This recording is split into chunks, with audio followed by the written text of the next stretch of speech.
just words. The mind will keep making excuses.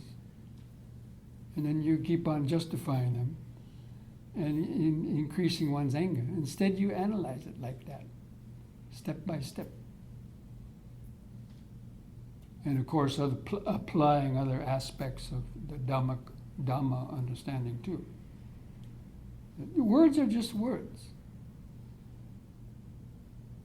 If we relate them back to ourselves and cling to them, then that's when it causes, agitation. Because it comes back to the ego. If you hear unkind words, you get upset. If you hear kind words, then you feel very pleased, right? Oh, you're so beautiful, you're so intelligent. Then we feel happy. But if they say something else, we feel unhappy. But in reality, it's just words. The baby doesn't understand that. If you call the baby a stupid idiot, he doesn't even know the words, what it is. He's not bothered by that.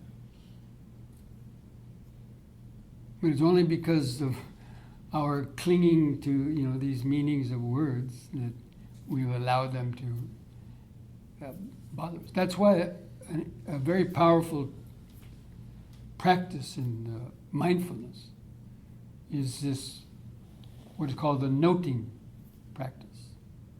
So whatever might be happening around you, whatever pulling at your mind, you just make a brief note. Like you hear a sound, it's just hearing. Just an innocent sound vibration that comes in one ear and goes out the other. They can't really hurt you.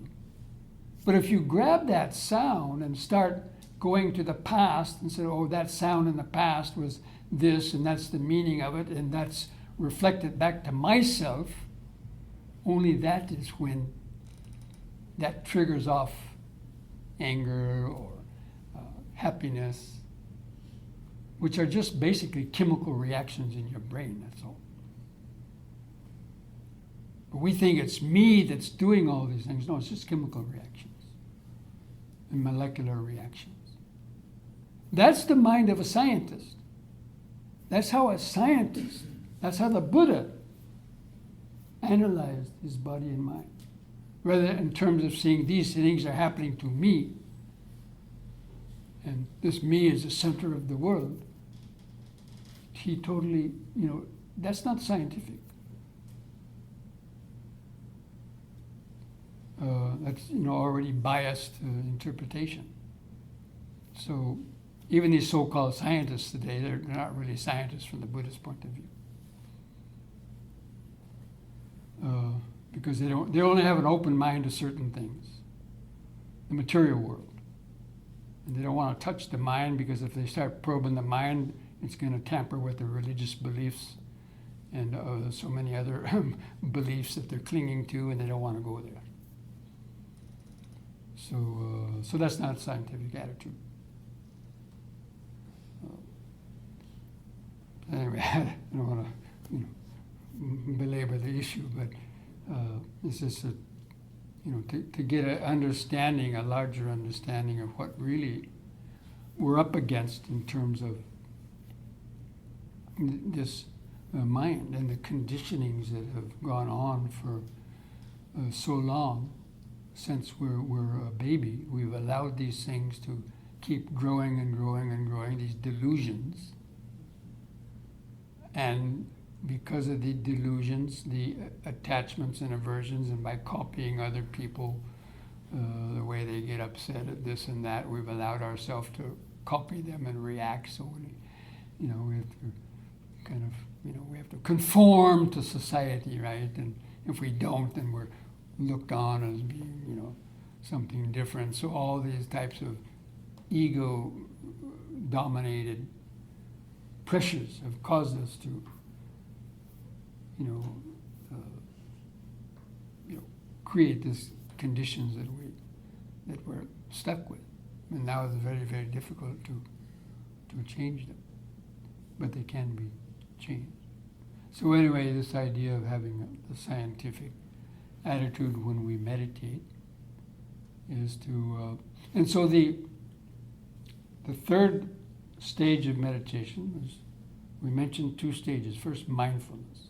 So by being mindful, that means being attentive moment by moment and being able to let go of, overcome your sleepiness and your distractions, to let go of the thoughts. By doing that, you become concentrated. You don't really have to concentrate on one particular object, although we use the breathing as one object, but that is simply to stabilize the attention in the present moment, in the body, where that's where the real action is the action coming through your ears and through the other parts of the body, creating these painful and unpleasant sensations, and the thoughts that react to them, not the breathing so much. It's understanding how the mind has gotten caught up into these habits of action and reaction, and the karmic actions that we've taken on them, how they become habits. There's an interesting saying. The law of karma, okay, is summed up in these verses.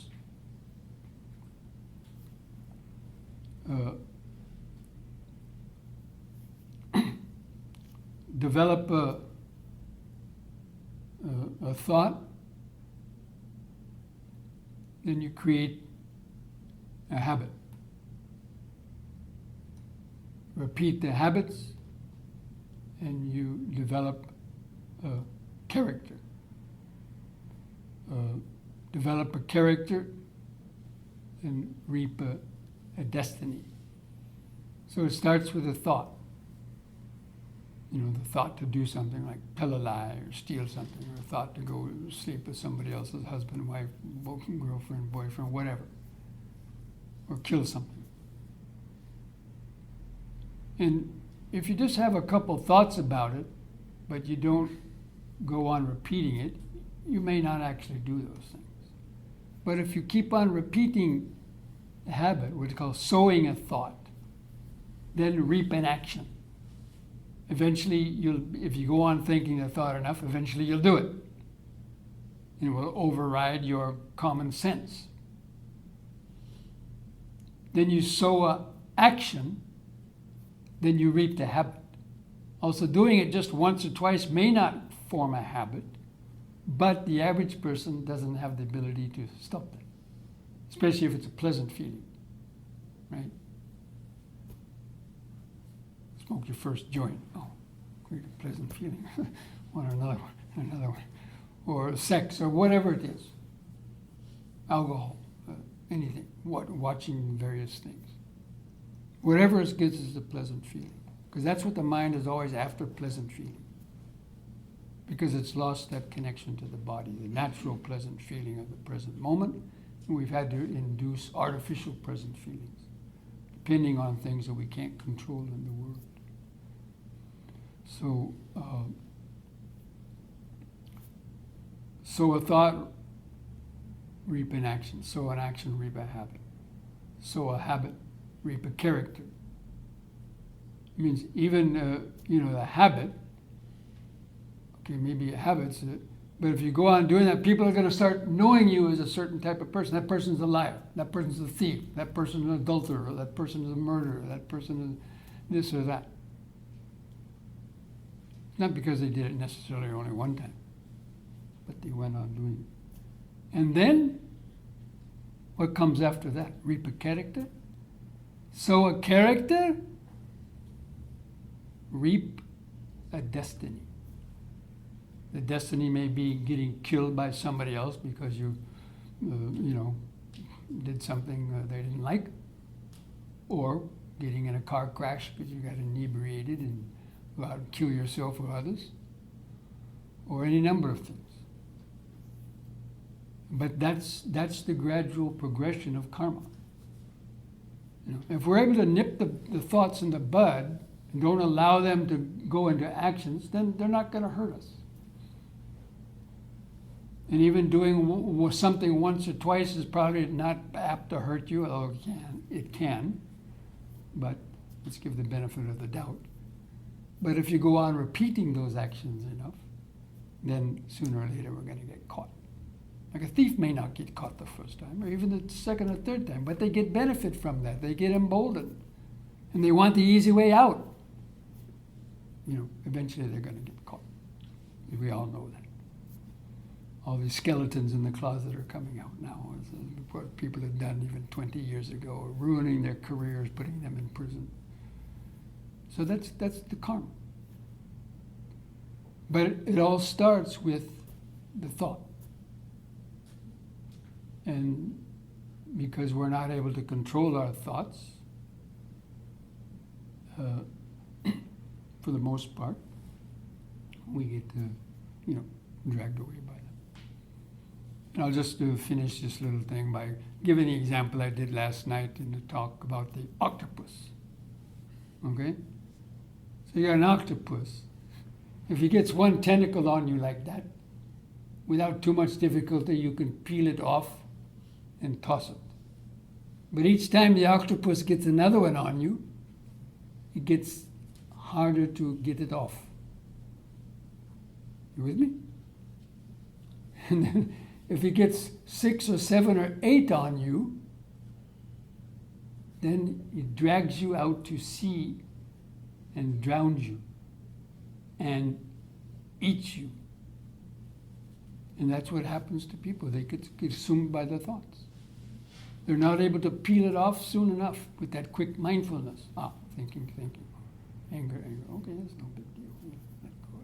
It's not worth getting lost into. And you let go. But if you don't have that kind of mindfulness, and you don't have the kind of wisdom that can fortify that mindfulness, then you'll be carried away by it. And getting drowned means like people going into deep depression. And being eaten means taking your life. And unfortunately, that's what happens with far too many people. And it's simply because they haven't understood their mind, they haven't been trained to observe their mind and to understand it and to prevent these kind of deep, dark emotions or other types of habits from building up the kind of strength that would lead to that. So the whole of the Buddhist teaching, what you find in the Noble Eightfold Path, it starts with right understanding, right thought, speech, action, right effort, mindfulness, and concentration. These are the Buddhist prescription for dealing with that whole picture of the body, mind, and suffering. So actually meditation comes from the same word as medicine. M-E-D-I, right? That root word, M-E-D-I. Meditation, medicine. And also mediation. They all kind of have the same connotations. So medicine is the bridge between sickness and health of the body. Meditation is the medicine for the sick mind, to the bridge between a sick mind and a healthy mind. And a mediator helps to mediate disputes between disputing parties, right? So in that same way, that's the way that we should see meditation as a medicine, and the Dhamma as a medicine too. It's the medicine for the disease of ignorance. So, but again, it all starts with here and now, and learning how to, conduct the experiment for being able to clearly look into the mind and to develop that depth of awareness that can notice the urges before they've triggered off so many other things. So you can notice that because of a painful feeling, there's an urge to move your knee to get rid of it. And so before immediately moving, you just tell yourself, okay, urging. Okay, there's a painful feeling there. It's not that bad. Relax. Kind of just observe it, seeing how it kind of, vibrates a bit, how it kind of gains a little bit in intensity and then slacks off a bit and gains up. And you kind of observe it like, wow, cool, check it out. It's like a scientist observing blood cells running around and bumping into each other under a microscope. Say, oh, these molecules are bumping into each other. Instead of just saying, my knee, oh, and worrying about what's going to happen. You see? So that's part of the understanding, the wisdom. Actually, I forgot to mention the third part. So there's mindfulness, concentration, and then wisdom. Wisdom is the insight that comes out of the concentration and mindfulness. It's not just becoming mindful and concentrated. That's not the end of meditation. It's the wisdom that comes out of that. Because just a scientist looking through the microscope and watching white and blood cells interacting or whatever, unless he gets the importance of that and sees deeper into that he understands what he can actually do with that. You know, how to make changes. And so that's the same with the meditation. So anyway, I think that may be enough. I don't want to put you to sleep or bore you too much. But so we want to have another session of meditation before the day is over. And so if that, but if anybody has any specific questions while it's fresh in their mind, based on just what I was talking about in this talk, you could raise the hand before you forgot it maybe. I did. When you introduced yourself at the beginning of the very workshop, you said it's not mind and body, but mind-body, right? Which I understand is non-dual. And it sounds like a lot of what you're talking about now is this non-dual existence. Things aren't one or the other, but are combined. My question is how does that extend beyond the self, in a sense that all of us are one, instead of a bunch of selves out there acting individually? First of all, I mean, we have to start where we are, which means dualistic consciousness.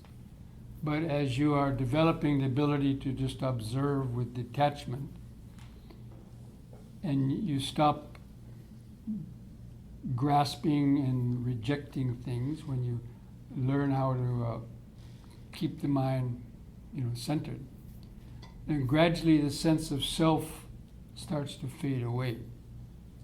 Because the sense of self exists in direct proportion to the amount of attachment or aversion that we're giving to any particular thing, even our own thoughts. We identify, oh, this is my body, this is my mind, this is my anger, my. It's always there. So in meditation, we may have to start with that because that's where we're at. You can't immediately go into non-dual awareness. So you have to start where you're at, and you have to gradually work. You have to erode the things that are feeding the dualistic awareness. You have to remove their food. So the food for the ego is reacting to anger, reacting to your emotions, trying to get away from painful feelings, or trying to capture pleasurable feelings, because that's what the ego exists on, is pleasurable and painful feelings. And the pleasurable feeling of thinking, oh, I'm somebody that's so beautiful and intelligent and famous, or the opposite of, oh, I'm nobody, and this, even that's a negative ego. It's still ego. So those have to be overcome by understanding that this body and mind is just molecules, cells, molecules, atoms, electromagnetic energy, and this idea of a self or I is just an illusion created by ignorance. When you understand that, then that sense of self, and you stop feeding it, or just letting that itch be there, letting that pain be there, endure it. It's not going to kill you. And you stop feeding the thoughts and our feelings and emotions, then the sense of self also starts to disappear, because it exists only in relationship to those identifications of pleasure and pain, or I and the other. And as you let those, you stop reacting, the mind returns to its natural expanded state of just open, pure awareness. Because the ego is basically ultimately just a thought bubble in your mind. Because the baby didn't have it when it was initially born. So that's the way we have to see that. So it's not going to happen immediately, but as you do, that's the whole four foundations of mindfulness is nothing but removing the food of identification to the body, feelings, mind states, and other aspects of the body-mind process. But it takes a long period of time for most people. Can it wait till the end? Sure, that's Okay. fine. Okay, so now we're going to go ahead and stand up just to relieve any buildup of sensations in your legs.